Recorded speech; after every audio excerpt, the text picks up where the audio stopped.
6:33. This regular meeting of the Board of Safety to order. For the record, today is Wednesday, November 3rd, 2021. We're in City Hall Auditorium. Participating via Zoom, we have Commissioner Battle. Participating in person, Commissioner Bingham, Commissioner Montgomery, Commissioner Benedetto, Commissioner Coxwell, and Commissioner McLeod. I'm so sorry. I help you. I was 18 hours of standing outside yesterday from my brain. Before we begin to make with me, please stand and look back. Of the United States of America. And one nation under God, indivisible.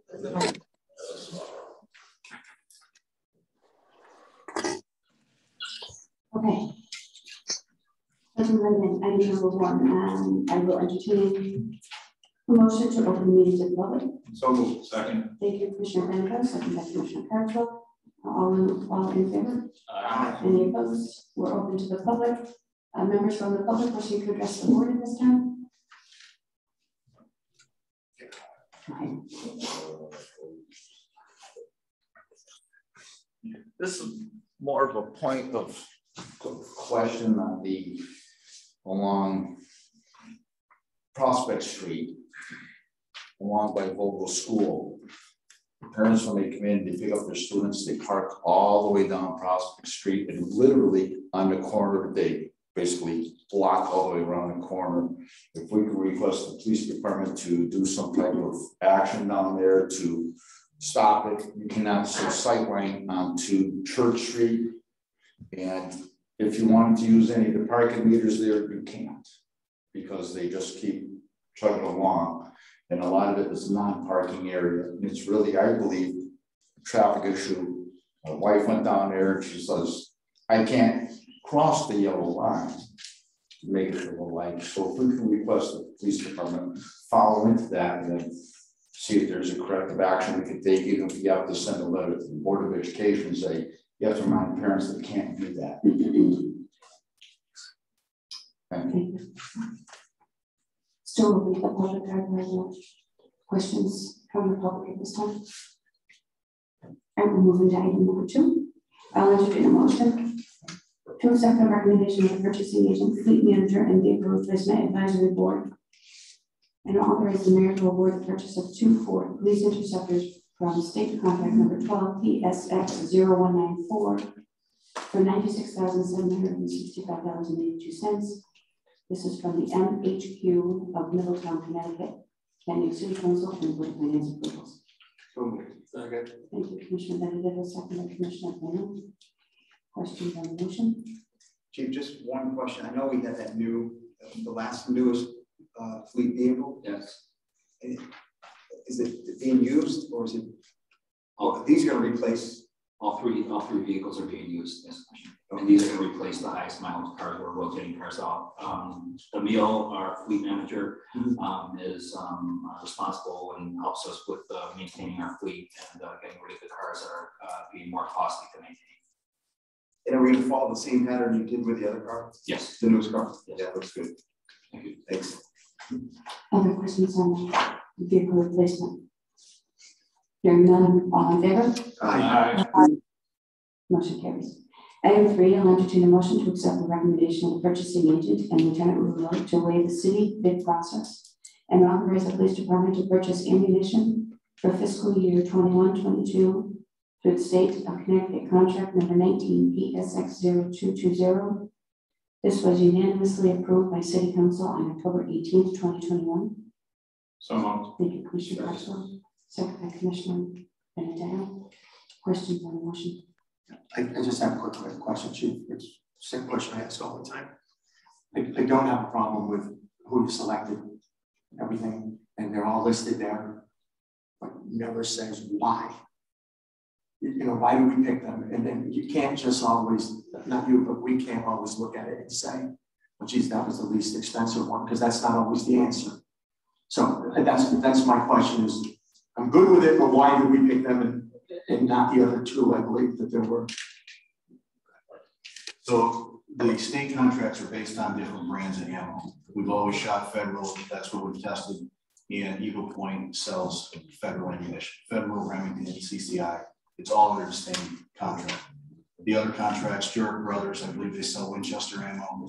And I don't know what the third, I can't remember what the third one was, but that's all part of it. So the contracts are based on the ammo. We chose federal, it's what we've always shot, what we've tested, and that's why we stuck with that. It's fine, there's just no explanation for it, that's all.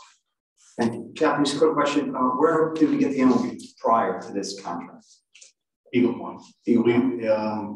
I remember ordering at Eagle Point back in the early 2000s. We've always stuck with them. We've always shot in federal ammunition. So it's the same vendor. Yep, same vendor. On a similar question, do you ever run into vendors with supply issues as they sell one type of brand versus another and have to go to another supplier to meet the volume that you need?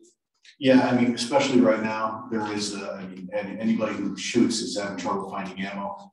So we're getting a little bit in. It all depends on what it is. Handgun ammo is a little bit slower to get than others. We are still waiting on a significant order, but we haven't getting bits and pieces of it in. So would you get bits and pieces from one supplier and then complete the order with another, or? No, it all comes from federal. It's shipped direct from a federal manufacturer.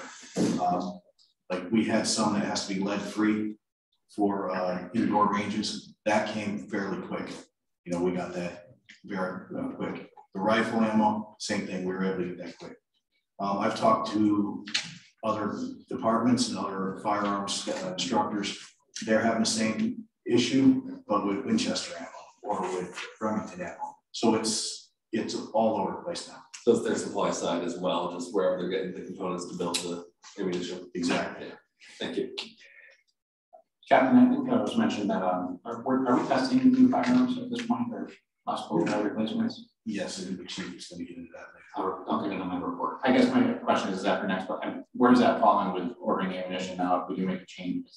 If we want to talk about that later too, that's fine, but I just was curious where that fits into this. Right now, we're still in the process of testing out our firearms. We do have the ability to trade this ammo in for the lower caliber ammo. Okay, thank you. More questions? Seeing none, I'll call the motion. All in favor? Aye. Any opposed? Motion carries. Item 4, I'll entertain a motion to approve the span pole repair on Orrington Road and Torrington West Street in the amount of $12,705 from capital reserve budget line as described in Sergeant Wilkes' letter dated October 28, 2021. So moved. Thank you, Commissioner Cloud and Second. Commissioner Commissioner Bingham. Floor is open for questions. Just out of clarification, are we the only ones that have to approve this, or does this have to go to Board of Finance or City Council? This definitely has to go Board of Finance. Okay, should be amended with pending approval. Should be, yes. So Commissioner Cloud and Commissioner Bingham will be amended to include contingent on Board of Finance approval. Fine for the amendment, that's fine. Yes. Thank you. And then just, I know I don't think Sergeant's here tonight, but is this happening anywhere else where we've seen this issue, or is this really just related to this? This is just the one intersection that we're looking at right now. Just as a side note, I'm in touch with John Field, our Region 5 coordinator. There is a potential that we may be getting some reimbursement from one of the hurricane declarations. There may be a possibility that may be a result of that it's damaged, but there's no guarantee on that. We're looking into that, so to help lessen the cost of this. Okay, thank you. Any questions? Hearing none, I'll call this motion. All in favor? Aye. Any opposed? Aye. Motion carries. Item 5, I'll entertain a motion to accept Police Chief Baldwin's reports for September 2021. So moved. Second. Commissioner Benedetto, second by Commissioner Cutler. Questions? Hearing none, I'll call the motion. All in favor? Aye. Aye. Motion carries. Item 6, I entertain a motion to accept the interim fire chief trust report for September 2021. So, Commissioner Keller, seconded by Commissioner McLeod. Questions? Hearing none, all in favor? Aye. Any opposed? Motion carries. Item 7, I'll entertain a motion to accept training officer Shelby's report for September 2021. So moved. Commissioner Montana, second by Commissioner Keller. Questions on this report? Hearing none, all in favor? Aye. Any opposed? Motion carries. Item 8, I'll entertain a motion to accept Fire Marshal DeSantis' report for September 2021. So second. Commissioner Van der Leyen and Commissioner Cogswell. Questions on the motion and the report? Hearing none, all in favor? Aye. Motion carries. Item 9, I'll entertain a motion to accept the EMS provider activity report for September 2021. So moved. Second. Thank you, Commissioner Van der Leyen, second by Commissioner Freeman. Questions on the report? I have a question. While we were out doing doors prior to the election, I was speaking to a couple of residents, and they had concerns that there were calls that would occasionally be rerouted to Goshen or Winston that were coming through to Trinity. And I truthfully didn't know how to answer that, but said I would address it at our next public safety meeting. Just curious, like, why would a call get routed from Torrington to Goshen or Winston? Yeah, so it wouldn't actually be routed, it would be sent to them if they were coming in under mutual aid. So in other words, if we were maxed out as far as every unit we had was on another emergency, and even the medic 2 couldn't clear to respond to that, then they would come in. You know, we have mutual aid agreements with other towns. Okay. What would classify as being maxed out? Like, what arises from that? Well, again, it just depends. I mean, so, you know, the MOU requires us to have 1 paramedic staffed ambulance, 1 basic life support ambulance, and the supervisor in medic 2, which is paramedic also. Normally, sometimes during the day, we're running 3 ambulances, sometimes 4. So it just depends on the call time and what day it is. Normally at night, we only run, 2 ambulances and a flag car. Okay. When other cities pick it up, what would happen if they were, say, maxed out as well? Well, there's, it's not just one town we have mutual aid agreements with. So, one town was not able to handle it, another town would. So hopefully not everybody is, busy all at the same time. Yes. All right. Thank you. Other questions? I have a couple other questions. I don't know whether you want to do that now or later when we get down to department heads. No, I might as well. I do now. I've got the same issue with campaign season, and you have people, asking questions all over the place, and they're very concerned about response times. And I've nosed my way into making some phone calls, and I'm getting 14 different stories from this ambulance service, this one, Trinity, and everything else. And I'd love to hear what's really going on or what isn't. Right. So I can say that, we don't ever go underneath our MOU. And there are times where we get inundated with emergencies, 5, 6, 7 calls, all within, half hour, 45 minutes. So if you look at some of those calls also, some of those calls were required to be transported to different hospitals. Certain types of heart attacks, certain types of traumas need to go to, a level 2 trauma center or a level 1 trauma center. So that would be south of here, Waterbury. So, again, that ties up that unit because they're on scene for say 10, 15, 20 minutes, and then they're responding down to Waterbury. So, there are a lot of variables, I think, that cause that to happen. But again, we don't ever go underneath that MOU. So that leads me to my next question, which isn't necessarily for you, but probably for the mayor. Where are we in the situation with the PSA? Because again, I've made some, looked into it myself, and some of the volunteer ambulance services talked to Trinity and stuff, and getting all different stories. I would love to have us in control of this instead of every other story that I'm hearing. So, as you know, we did go to the Department of Public Health. We did provide a request for the assignment of a PSA to the city of Torrington. After considerable submissions and negotiations, the PSA was assigned to Trinity. There was an agreement between Trinity and the city that we would monitor those response times. We also established a EMS committee. This was all right prior to the pandemic. And then the pandemic hit, and admittedly, our EMS committee, which is designed to not only look at all of these response times, but also monitor other quantitative information about the MOU. So it is something that we should be getting back to now that things have settled down with the pandemic. And now that we have an interim chief Tripp in place, we can certainly start pulling that committee back together and sit down and start going through this. I'm not accusing anybody of not telling the truth here, but I'm getting so many different stories. I would like just ambulance service in general. I would like rather see us in control of that scenario than. So the PSA is not, it's not that simple to get a PSA. And I understand that. I understand that very much so. But it's been a couple of years and we've been kind of in the dark because that's the first I've heard about it since we made the decision to try to go for that. Right. Okay. Sure. Okay. Other questions on the provider activity report? No questions? I'll call the motion. All in favor? Aye. Any opposed?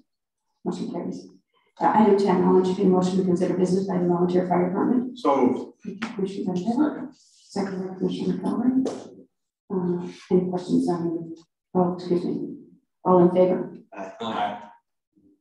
Nobody's opposed. Starting with the classes. So I will apologize right off. I did not make September's report. I forgot about it honestly. There's a lot of other things going on this couple of months. But I will get that to you for next month. A couple of things that we've done over the last month here. We obviously had the fire down at Bessie Paint that we were able to come to and help out at. We actually were able to help out Torrington with a couple of calls when they were busy, so that we were able to respond to since they didn't have to. So that worked out really well. And then actually last night we did thank Chief Tripp and Assistant Chief Shopey for running our live burn for both Torrington and ourselves and Drakeville. And we had a good time last night, learned a lot, and I think we did a pretty good job at it. I was there as an instructor for fire school, so it was some good turnout there, good work, good working together, and really good training. We are planning on Saturday to do a boot drive, actually right out front here. We did talk to the police department about that, and so that is set up so that we can try to do a fundraiser. Questions for Chief Nichols? Thank you. Frank, what do you think? No, we have nothing new. We did the live burn last night too, but congratulations for your election. Glad to see everybody's back. The Christmas tree will be in 3 weeks. It's just coming. It is. Bad but good. Thank you. I don't know anything else. But Questions for Tron? All right. We'll move on to item number 11. I'll entertain a motion to consider business by department heads. So Second by Commissioner Bingham. All in favor? Aye. Any opposed? We'll start with Chief Baldwin. Good evening, everybody. First of all, I want to congratulate you, Mayor, Commissioner Cogswell, Commissioner McLeod, and Commissioner Battle for your re-election last night. Looking forward to working with you for another 4 years. As I mentioned briefly earlier, we're in the process of testing out several different firearms to replace the current firearms that we're carrying. Right now, our firearms are approaching 10 years old. The wear and tear with firearms could potentially cost us $200 per firearm for maintenance and repair and bring them up to speed. We are looking at going from the current 45 caliber firearm to a 9mm caliber firearm. They're in the testing phase right now. The 9mm have a higher round capacity than the current 9 rounds that we carry in our 45s. And one of the big issues, obviously, is the cost associated with our current firearms and the ammunition. As we just briefly talked about the approval for our ammunition contract. We're looking at saving upwards of about $100 or so per case of ammunition. The 9mm ammunition is going to be a lot more cost effective than the 45 caliber ammunition. So I'll be coming to the board once we make the final decision. We are looking at the monies in our capital account to make this purchase. We haven't quite yet made a determination as to which firearm we're going to go to. As a matter of information, we are testing 2 Smith & Wessons, 2 Glocks, and 2 SIG Sauers. So that's where we're going. The trend these days seems to be going from the higher caliber firearm to the 9mm caliber firearm, which is the FBI has gone to that. The state police has done a significant study on the impact of these firearms, and the best overall weapon has been determined to be, and some of it is opinion, but the best firearm is the 9mm. The other purpose and the reason behind this is the smaller framed officers, will have an easier time with qualifications and handling this firearm versus a higher capacity or a higher caliber firearm. So we don't, as we continue to test these, we anticipate something within the next couple of months or so will be before the board for a final determination. Chief, can I just interrupt you there 1 second? I was sitting in the same seat 10 years ago when we had experts tell this board, well, who was on this board, that we have to go from a 9mm to a 45 for the stopping power. And we asked about the cost of the bullets, and they said it was worth the safety of the officers to go with 45, and that was their argument, that it was easier, the stopping power was better than a 9mm. What made it change back to the 9? Is the size of the gun? I mean, the industry is continuously reviewing data as it relates to different calibers of weapons and firearms. We rely on information that is provided through FBI ballistics, as well as different state police departments. Connecticut State Police, as I stated, has done a significant study on the firearms. State Police, for example, they're also carrying 45s and are potentially going to the 9mm as well. The firearms have gotten better over the years. What we found in some of the studies with the higher capacity or the higher caliber firearms is it's more difficult to handle for the smaller framed officers, and the 9mm firearm is going to be a better weapon to handle. Stopping power, firearm's going to, I don't think it matters. The firearm's going to do the job. And we pray every day that our officers don't have to pull the firearm. But another contributing factor to this too is that the 9mm now have a higher capacity to be able to, within the firearm. It's an 18-round firearm versus a 9-round firearm. The reloading capabilities are the time that's involved in potentially reloading is lessened, which can potentially save an officer's life or one of our citizens' lives. Again, you're going to get pros and cons. We're finding that the 9mm will be a good firearm and a good fit for us. And to your point, 10 years from now, They may Start at 9. They may go to second 40, they may go to something else, but right now, the standard and the trend is going from the 45 back to Albert back to the 9s. And many of the departments are also trending towards the 9 as well. I just didn't want to put money in front of safety, you know. Yeah. Well, right now, if we do go to the 9, it will be a cost savings measure for us and for our budget. Kathy, if you have anything else you want to talk about. It's, 10 years ago, I think we went from a 40. When I started. Oh, this is 40. When I started that gig, we had the 9s for a little bit. And then 10 years ago, we were at the 40s. We were having some issues with the 40s. I only know probably 1 or 2. There's only a very few number of departments even having 40s. We transitioned to the 45 at that point in time. The trend was to move to 45. And now with additional ballistics testing, the FBI came out with an extensive study, and other departments, as the chief said, have done it. I was on the range a couple times this summer, and we were one of maybe 2 firearm 40 or departments carrying 45. So it's gonna be a little bit more shooter friendly than 9mm.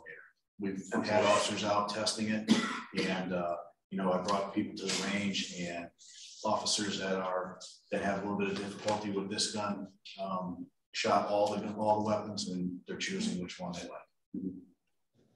Thank you. You still more for your report? Just a few more things. Currently, just to report on our staffing, we're currently at 72 officers right now. We have 3 officers that are scheduled to graduate from the Milford Academy and the New Britain Academy this month. So we'll have 3 officers by the end of this month on their FTO program. We still have an additional 4 officers that are still in the academy, expected to graduate the academy in December and later on in April. We have 4 people. We've conducted interviews. Commissioner McLeod, we appreciate your involvement in that. You've been at the interview process. We've given 4 individuals conditional job offers for a recruit class in January. We haven't gotten any response yet. We're in the process right now for 3 seats. So we're as officers, we're doing our best to bring officers back on. It's not as it hasn't been as easy as it has been in years past. The number of candidates has lessened significantly. We're just we're not unique. Every law enforcement agency is feeling this having this type of problem. Departments are competing against each other for the best candidates, there's not too many departments right now that are at full staff. So it's the trend across the board in the law enforcement field right now. That's where we stand on our staffing. We did lose 2 officers to Plainville during this month.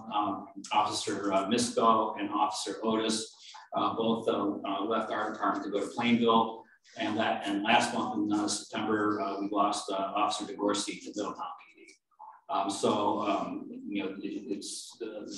There are officers that are going back and forth, and again, as I stated, we are not the only department that's having this issue. There's other departments, officers are leaving other departments for other careers. A lot of them are going into the private sector, and some are just laterally transferring to other agencies. Chief, do you have an exit interview with these officers? Yes. And what are they saying? Is it, they don't like City of Torrington, they don't like our pay, they don't like our pension?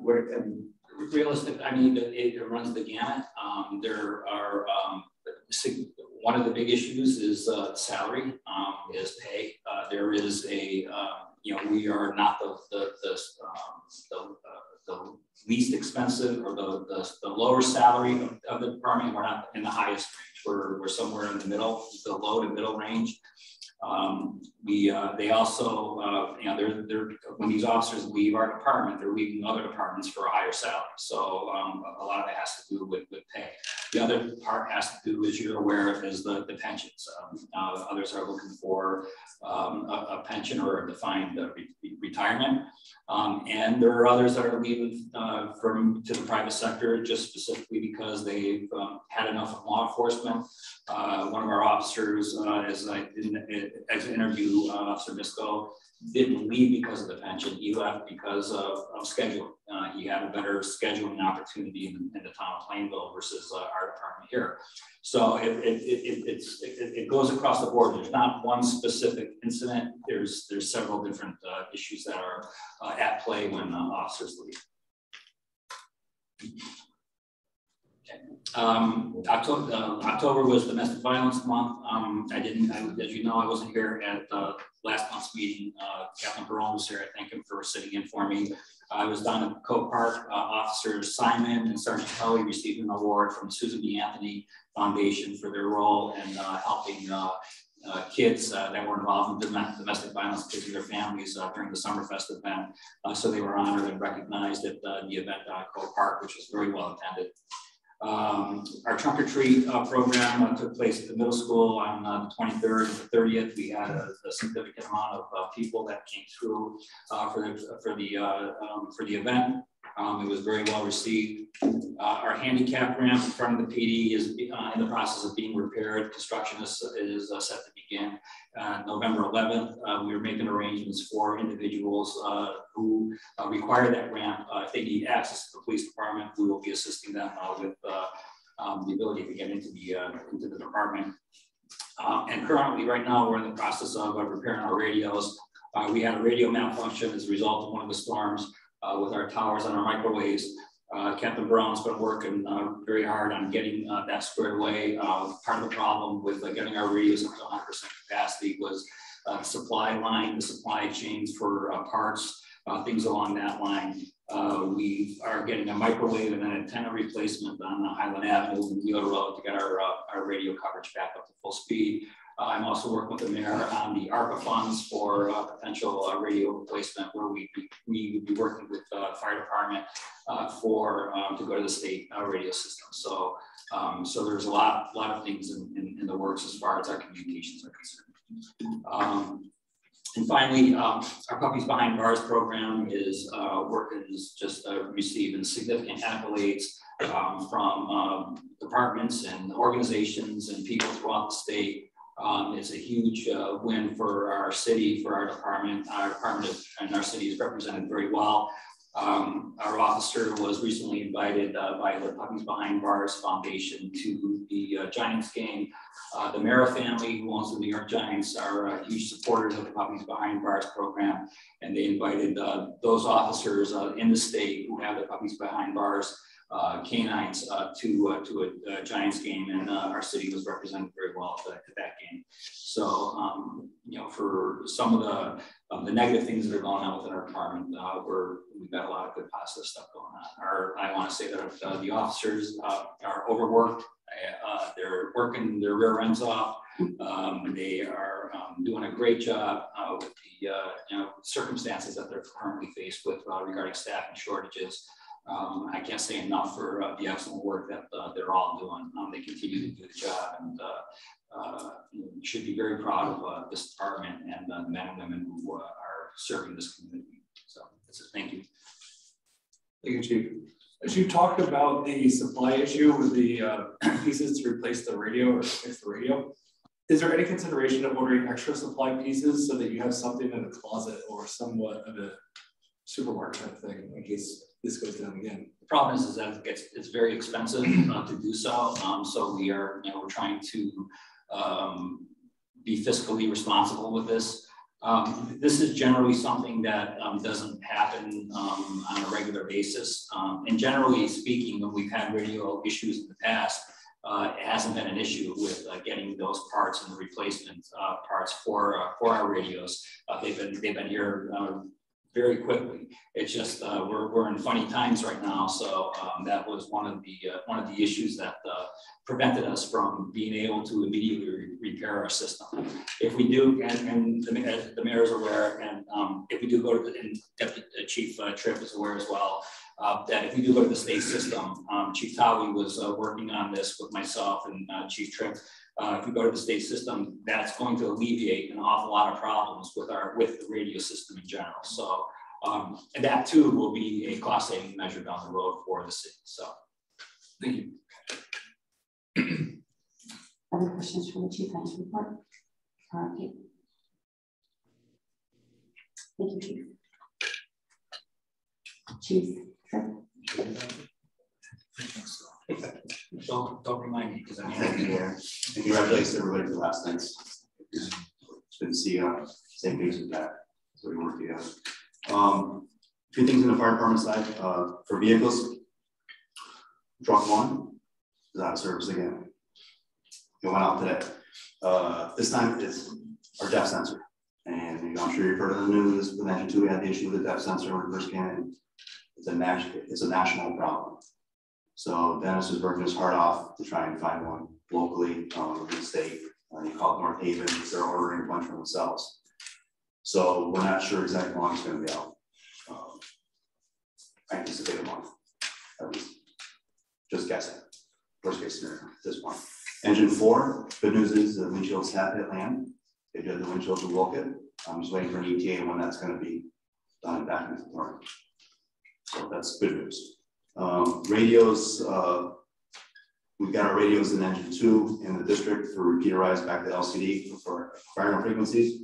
So now LCD can at least, not necessarily monitor, but they can hear it and we get back and it's recorded. So all of our fire stuff is recorded back to LCD now through the 800 system.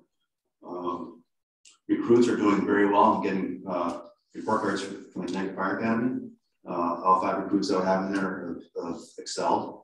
I got an opportunity to see them yesterday on the Litchfield County Regional Fire School. We've been doing live burns here. They get bussed out in the morning and they perform all day to do a lot of burns. So I was able to meet with all 5 and see all 5 in action yesterday. There's an invite for any of you that join me. So they're back up there tomorrow and they're back up there Monday. We'll just have to, obviously stand back because it's like ants up there when they're in, it's actually a smooth operation. I was very impressed with Connecticut Fire and how smooth that was up there. We did our live burns last night with the volunteers. They did a great job, great turnout for the volunteers at 9 black helmets, so they're very impressed. I'm looking forward to working with them.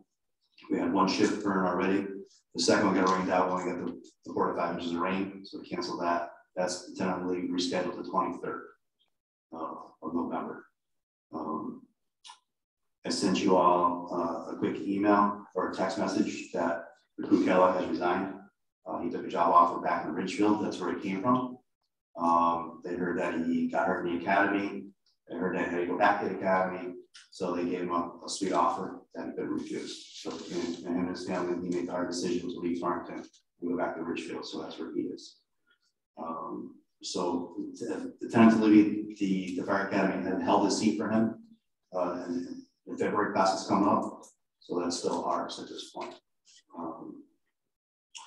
The AFG Assistance to the Fire Risk Grant is opening up next week. That closes in mid-December. We're going to resubmit for radios.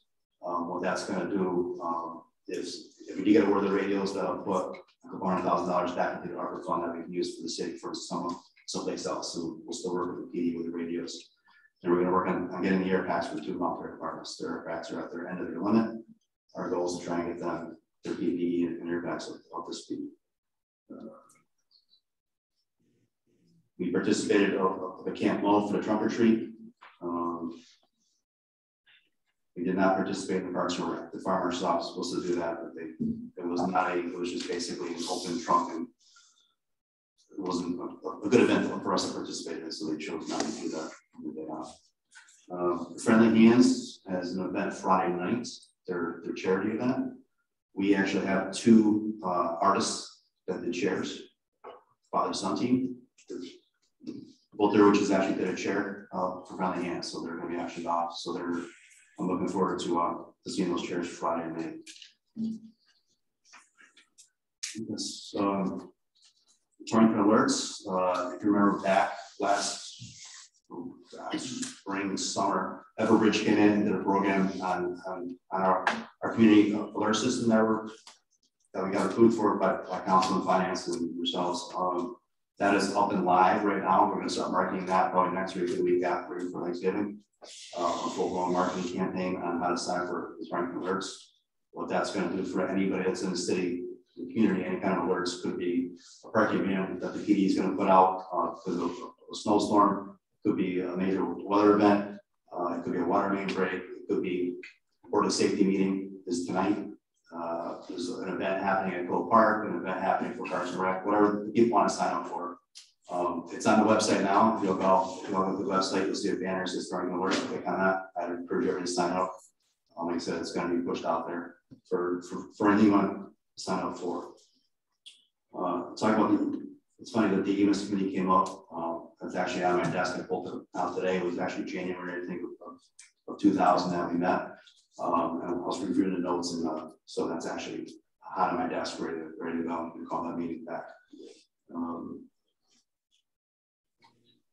I think it's all I have. It's a long list. Any questions? Questions, please. I was gonna wait on, you brought it up. The AFG grant, was that the one that we lost out on last time? 0 for 5, yes. So this was something to bring up, and I meant to bring the article because it just really rubbed me the wrong way when I saw it. But I believe it was Senator Blumenthal and some other dignitaries were in Waterbury celebrating a 200 and some odd thousand grant that they were awarded down there. And it was cited that their professionalism, their performance, how the department operates, that's how they stood out and got the grant. And I will hold the Torrington Fire Department and their professionalism, their performance any day against any department in the state. And I guess it's not even a question really to, but a statement that, if we're going to this next one, I would really like to see us pull the attention of Senator Blumenthal, Senator Murphy. We have 2 congressmen, we have 2 state senators, 3 state reps. And, the point needs to be made that we have a great department here. And when I see in the article, they're saying these things and we're losing out over 5 now. We need to leverage all the legislators we have here and be successful. So I hope this board, and it's not a criticism, it's actually a compliment to the department. And when I saw that being cited as part of their big press event celebrating it, that was annoying. And so I bring that comment up, and we really need to get all hands on deck here so that we're successful in the future meetings. So, Commissioner, for those grants, actually, there's a process that takes place. We actually got letters from all the Congress people and the senators to support us. Okay. We got all that. That's just fluff, because we are one of the top departments in the state, and I've always said that. There's a process with the AFGs. There's a computer process, the scoring process that starts first. And if you don't make that scoring process, it could be call volume, it could be your population, it could be your income. It's all computer generated, and it spits out below a minimum, and that minimum changes from 90 to 94 every year. It fluctuates. If we don't hit that, it doesn't go to peer review, which is why we need this stuff. And which is firefighter. They look at us and they say, wow, these guys are hurt and they need this equipment. Trade flow is right? 50-year-old packs, they need packs. It's a no-brainer. It's PPE. Usually it flies right through. They never made it to the peer review. So our bailout kits, very minimal price item. I thought it was a winner. Never even made it out of the scoring. So it's always been our call line is like just lower. This year I talked to FEMA, an hour and a half phone call with FEMA to find out why we're not getting there. The Harrington radio grant, I talked to Harrington. We're going to fix the issue. We're going to resubmit just as is. It was just a little technical thing that they had filed under, which lowered our score versus just leaving it as a petition. So I talked to Harrington. They're ready to go. That should alleviate all the radios between the volunteers, us and West Side. The other stuff, I talked to FEMA, and he kind of steered me in the direction I need to go. He said that the call line this year, they're looking, I have a meeting tomorrow at 2 o'clock to find out all the standards that they want, all the checkpoints and high priorities. What they're looking to do is lower that call line, which will help us out. But it just seems like Torrington we're too big for the little guys and we're too small for the big guys. And we're always in that. And that's the impression I get. I guess that's maybe more so to the mayor, that our federal delegation, they have oversight for FEMA. And so maybe these are things they need to look at where they have control of that, and not necessarily just talking about one grant round, but you know how these things are happening. Because I agree with you, some of these are no brainer, and it seems like we're, you know, where is our fit? Other than to watch these other departments and being celebrated and being said because they're, you know, I know for sure that you do too. We have a fantastic department. It's not because they're professionals and they're in a great job. I understand that. They got the numbers right. Right, but that's, you know, it was part of the gist of the article, and it was just, when I saw that, it was. Absolutely. Thank you. Any other questions for them? I have two questions, if I could. In regards to the recruit that decided to go back to Ridgefield, and you said we still have a spot in the for training in January. Is there really going to be an urgency to replace that person? Because we kind of went from 5 to 6 at the last minute to open up a spot, but is there an urgency to actually put somebody in this school? I know at least in the police department, we don't want to lose the spots in the academy, but is it the same? Urgency. It's always, there's always an urgency. Right? And I know more that. staffing, and we push for more staffing. Right now, I am at the 10 guys a shift. I have 4 guys out long term before these recruits actually show up. So I'm hiring every shift right now, and I'm sure the coach is going to come up in September. My overtime with the it's huge. It's the most I've ever seen it. But that's nothing that's out of my hands. So I mean, budget wise, you know, I'm sure some commissioners want this recruit in there. I'm going to lose 2 guys, and there's one guy that's got his paper or looking to retire in June of next year. So I'll have an opening there. There's another guy that's got 27 plus years, so who knows? But it would help the overtime, and at the same time, right now, if I didn't have them, it would help the salary and everything. Like you said, we pushed for 5, we got 6, which we're very grateful for. My other question is, and I completely changed my mind on this since the last 8 years of defending it, 52 Summer Street. We are really going there way too often. So, and what are we going to do about it? I mean, I've always supported, you know, we have to take care of our, I can't say taxpayers, but, you know, people of Torrington and whatever, but it's now, to the best of my knowledge, become a game. And we can't be playing that game. I want to take care of people when they really need us, obviously, but I'm not sure that's what's really going on right now. And where does the federal, the feds come into this? I shouldn't say feds, but you know, the agency that runs the towers. Where does that, you know, that should be their responsibility, not ours. Yep, I can elaborate on that if you like. Yeah. So I just did a report today. Because I'm aware of the calls we're getting. I've also instructed my officers because they're using this magical word, medication inside. And I'm holding my officers to the fire saying, if there's medication inside, that's why we're going.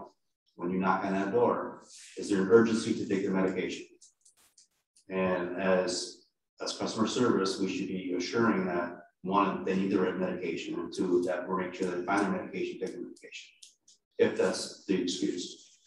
Torrington Housing Authority has reached out to us through the fire marshal's office, which has the paperwork, and that's what I'm trying to keep track of the numbers right now. They actually charge their tenants to open their door. We have a fee schedule also. They're supposed to get fees up, you know, up front back in 2008. I want to say it was when the chief field put in the fee schedule. His lack of us was to charge up front before we even turn the door. So the housing authority has the fee. They have a time and a half fee on weekends. I looked at my reports and my details when the officer did it. They had 1 call at 5 in the morning. She said she called the housing authority, which I'm going to investigate because it just happened on Halloween, that they denied coming out. So they went back and she called back and we went out there and opened the door for medication. From July 1 to now was 39 calls, just for those. So there's a couple of repeats. There's not a lot of repeats, but I sorted it out where I can see the repeats. So I'm addressing that through the fire marshal's office with Claudia Sweeney, Housing Authority, and their maintenance department. And my guys are trying to document as detailed as possible in there, so I have something to go with and fight for. But it is a problem, and we are aware, and I'm working on it. Okay, thank you. Chief, that was on we had 17 lockouts. Mm-hmm. And why is it the Torrington Fire Department's responsibility, not Campion Ambulance, if it's a medical? We have, so not to put Campion in the hot seat, but it can't, like we had a call today to assist Trinity. Because we have the master key to get into that building basically. Or Trinity, I'm sorry, it's not Campion. We have the lockbox to get into that building. So when Trinity shows up in medical, or even the PD, even sometimes they came in the building and call us because we have the magical key to open that door for them. So we'll assist them in those ways. The lockouts, depending on how it's coded. Now here's another caveat to the whole lockout with the LCD dispatching. It goes under a lockout and you see it. It may not be a lockout. It may be what's called lock in, which is actually a rescue. It's coded differently. So a lockout is a service call. So what we'll call it 500. When he enters, the lock in, it's a rescue. It's a 300. So it's a higher grade thing. So if the kid's locked in a bathroom and we have to get in there, even if it's just a key, it's called it's actually a rescue. Because we're rescuing the person that's trapped. Mm-hmm. So a lockout is basically there's no emergency. We're just going there and saying, here you are. You know, but we're trying to get away from it. Yeah, I mean, I don't understand it because I see it the YMCA same one. Mm-hmm. And I really don't think it's our responsibility. Why is very minimal, so, which is one of those customer service things. And it does help build a call line so you can see never ask. Other questions for the chief? Yeah, so this has been going on for quite some time, the lockout issue or concern. So it's something we're going to have to address.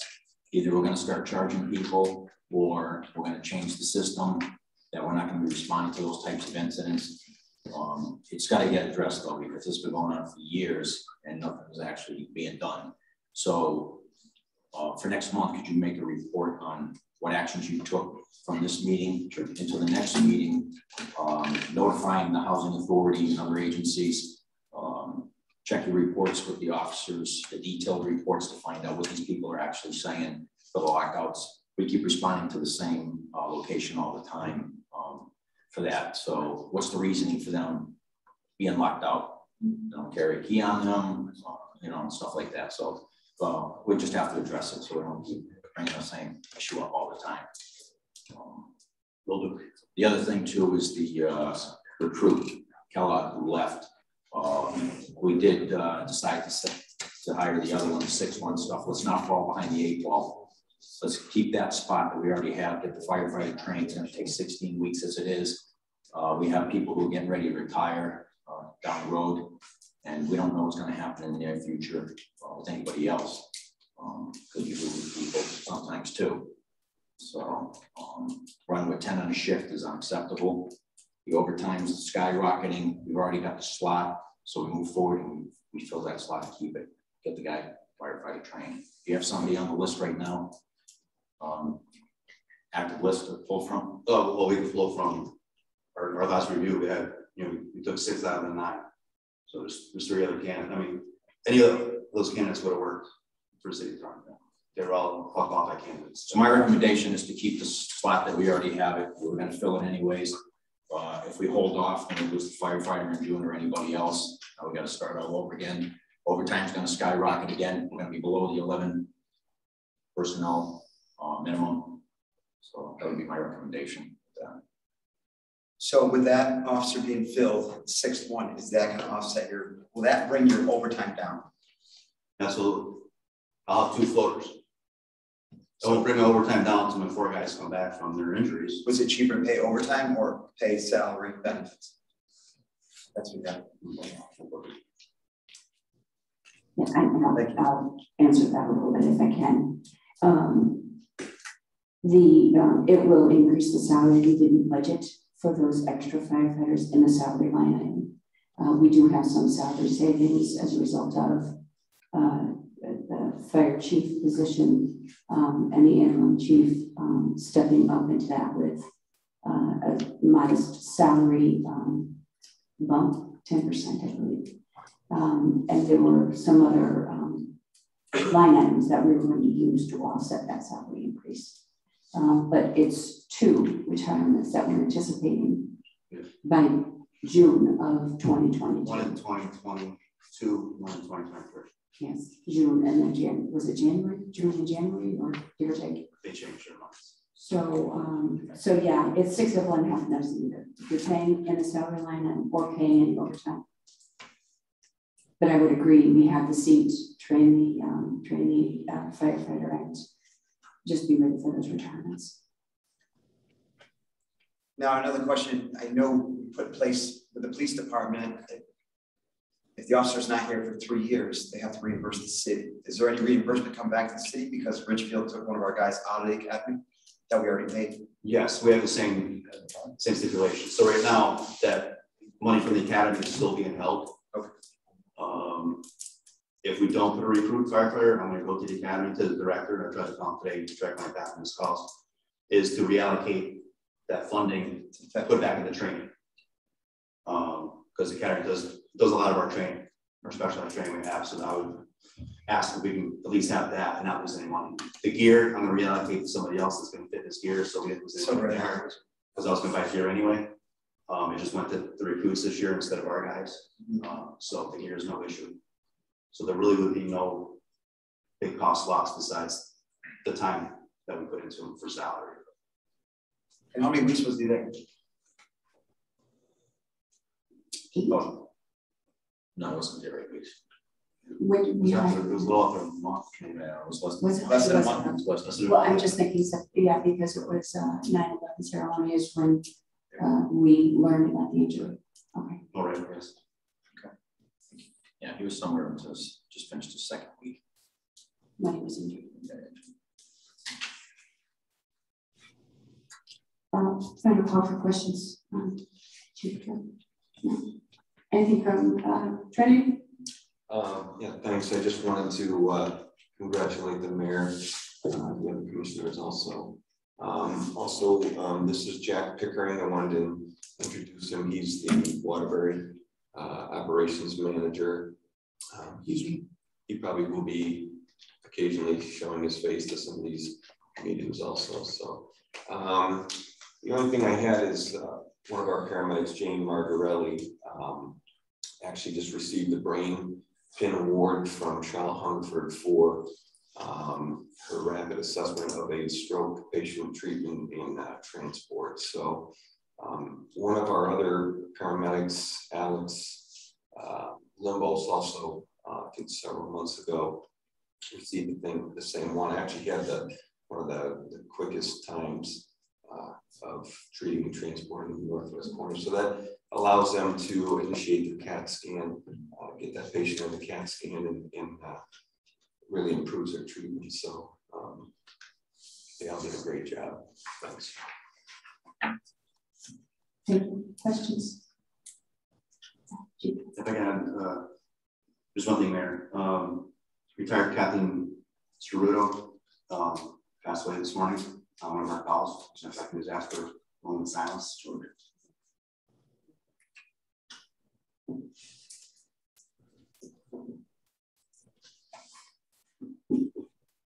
Well, that sort of took some wind out of the sails. Thank you. Yes. Yeah.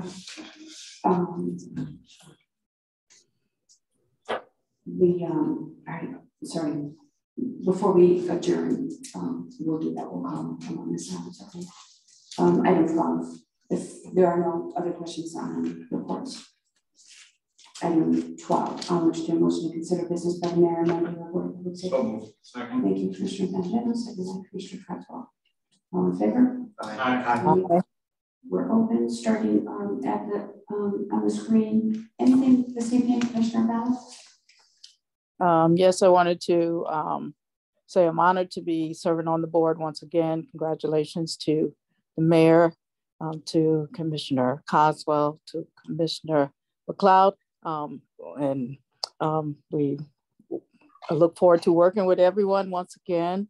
I'm sorry I couldn't be there in person. Today had some medical treatment done, so I had to be home, but we're looking forward to continuing to work. Thank you. Thank you, Commissioner. Hoping you're feeling better soon. Thanks. Commissioner Bingham. Congratulations, everybody, on the re-election yesterday across all boards and commissions. It's almost honoring to serve with everybody. I want to just thank everybody for being very diligent, communicative with everything that's been going on. So appreciate all the answers and insight to what we're addressing. So thank you. Thank you, Commissioner McKinley. I'd like to say congratulations to everyone also. The other thing too is I'd like to thank the volunteers for last night's training. We had a lot of good feedback. They did a good job. Torrington recruits spent all day yesterday training, and then we're doing that for 2 more days. Trinity, thank you for everything that you do. I know a lot of the public doesn't understand the way the system runs, but there's not enough police officers, medics, and firefighters to go around for everybody. Again, when you call 911, they're not just waiting for you to call. They may be tied up, and I don't think the public understands that sometimes. So we only have so many ambulances in the city. We only have so many firefighters. We only have so many police cruisers on patrol. So there's a lot of times people expect when they call 911, it's just for them, and there's always people available, and that's not true. So we understand what the mutual aid's all about for Trinity, the fire department. We understand all about the police department and how much that they're doing. So I just want to make that clear, that we don't forget any of that. We're always thinking about that. Thank you, Commissioner. Chief, I just had to talk about the fire marshal. I was at the polls yesterday. They're asking about the replacement of the smoke alarms and the batteries, the seniors. Are we still doing that program where they help out people that need help with smoke detectors? Yes, absolutely. I think Jeff Ziner did a thing on confidentially talking about for some manufacturing just come up. So do I call the firehouse? He had everything local, you know, especially Litchfield and Torrington, because Litchfield does the same program. If they need a smoke detector in the house, we'll come in at least do one. At least once and install it for them. So yes, we do still the program. What's that?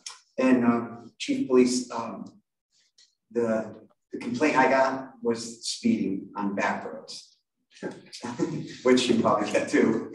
I wasn't going that fast. Some people say those speed limit signs are making people go faster. You know, the digital ones, the kids going faster.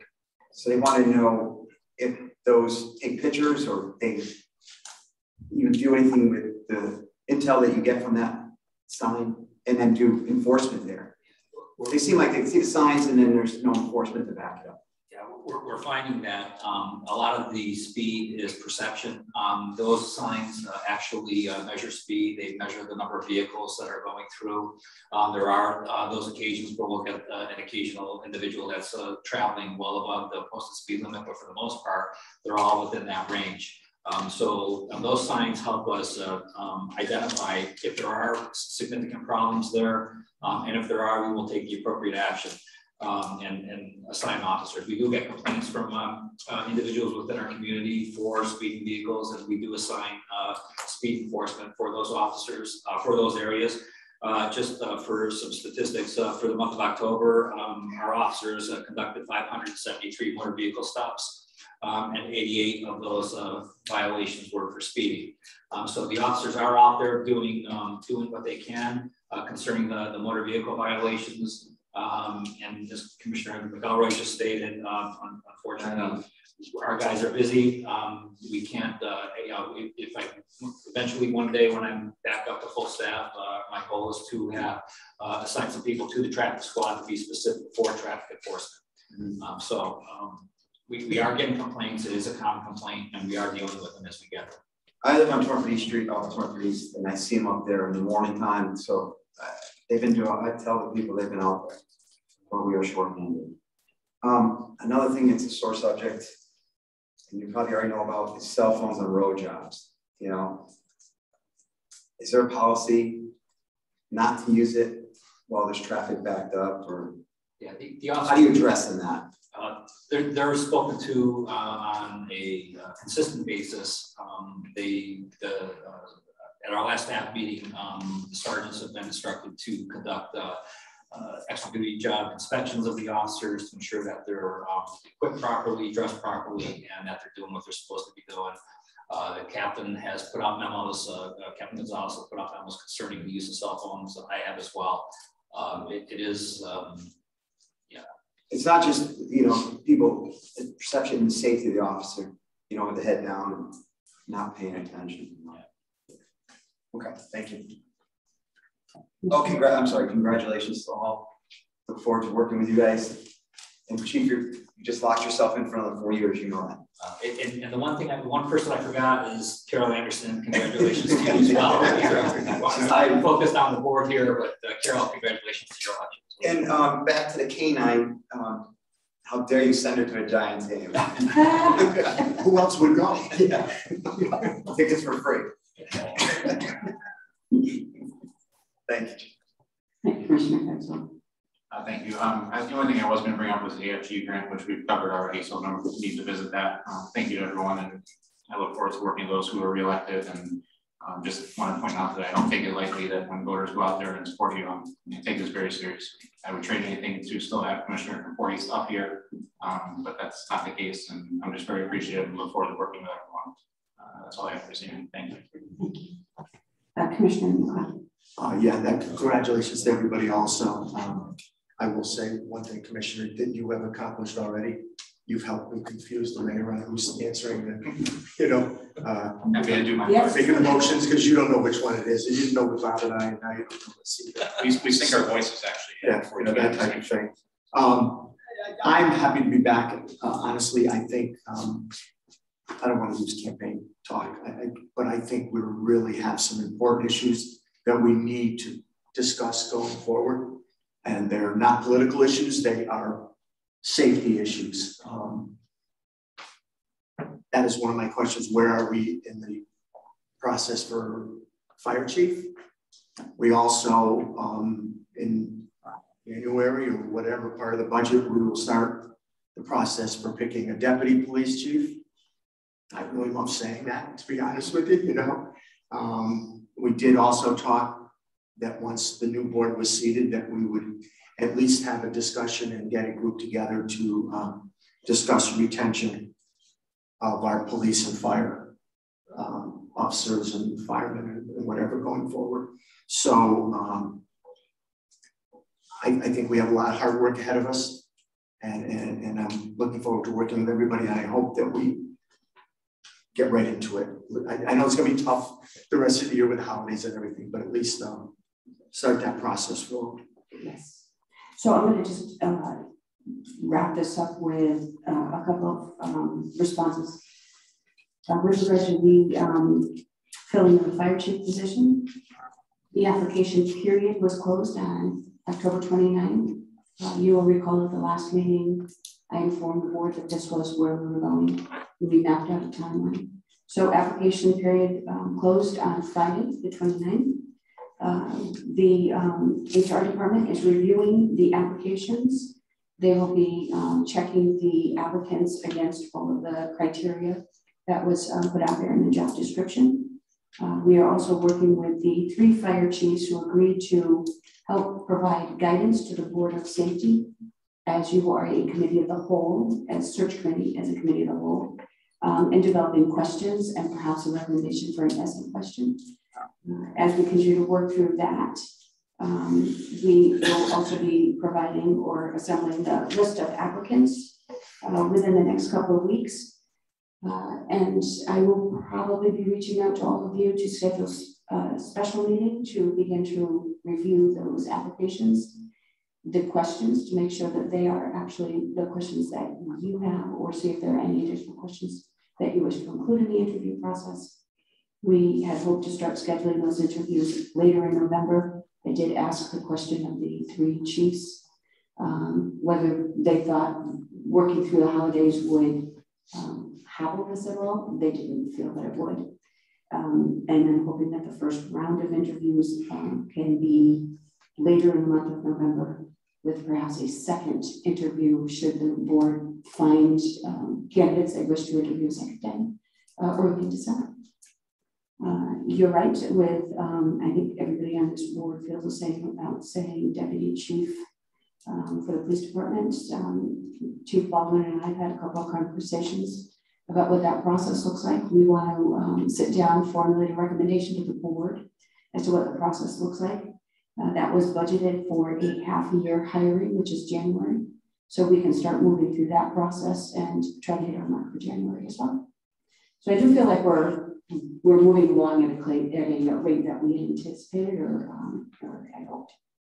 And with regard to the other matters regarding retention, I've had conversations with Chief Baldwin, Chief Drug, and have already started formulating recommendations in conversations with union representation on what would be an appropriate methodology to gather data, because these are data-driven decisions, and how we would work together to do that. And again, I hope at the next meeting, I can have something more concrete to present to the board for your insights and input. I think that covers it for me. I don't want to call for an adjournment before we at least have a moment of silence. Oh, excuse me. I just wanted to say one more thing, and I wanted to also congratulate Carol. Okay, thank you, Commissioner Bell. Mm-hmm. All right, if I can just ask you all to kindly observe a moment of silence for Firefighter George Cerruto.